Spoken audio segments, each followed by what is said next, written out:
अहिल्यानगर महानगरपालिका निवडणुकीत शाहरुख कुरेशी शाहरुख सेना चर्चेत, नेतृत्वाचा नवा चेहरा म्हणून उदय.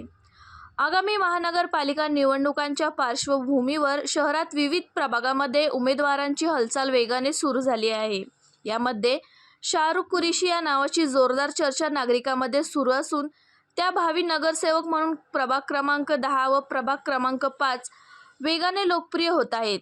स्थानिक समस्यावर सातत्याने पाठपुरावा, विविध उपक्रम तसेच सामान्य नागरिकांशी थेट संवाद यामुळे शाहरुख कुरेशी व शाहरुख सेना यांचा क्रमांक 10 व 5 प्रभागात मजबूत जनसंपर्क तयार झाल्याचा पाहायला मिळत आहे. परिसरातील पाणीपुरवठा, स्वच्छता, आरोग्य सुविधा, रस्ते विकास यासारख्या मुद्द्यावर त्यांनी केलेल्या प्रयत्नांची नागरिकांकडून दखल घेतली जात आहे. शाहरुख कुरेशी म्हणाले की अहिल्यानगरच्या सर्वांगीण विकासासाठी पारदर्शक आणि जबाबदार नेतृत्वाची गरज आहे. क्रमांक 10 प्रभागातील प्रत्येक नागरिकांचा आवाज बनून काम करणे हेच माझे ध्येय आहे. निवडणुकीत नव्या उदय होत असल्याचा आनंद नागरिकांनी व्यक्त केला असून प्रभागात शाहरुख कुरेशी यांच्या प्रचाराची जोरदार चर्चा सध्या सोशल मीडियावर सुरू आहे. अहिल्यानगर महानगरपालिकेच्या रणांगणात आगामी दिवसात शाहरुख कुरेशी यांचा प्रवास कसा आकार घेतो याकडे सर्वांचे लक्ष लागले आहे.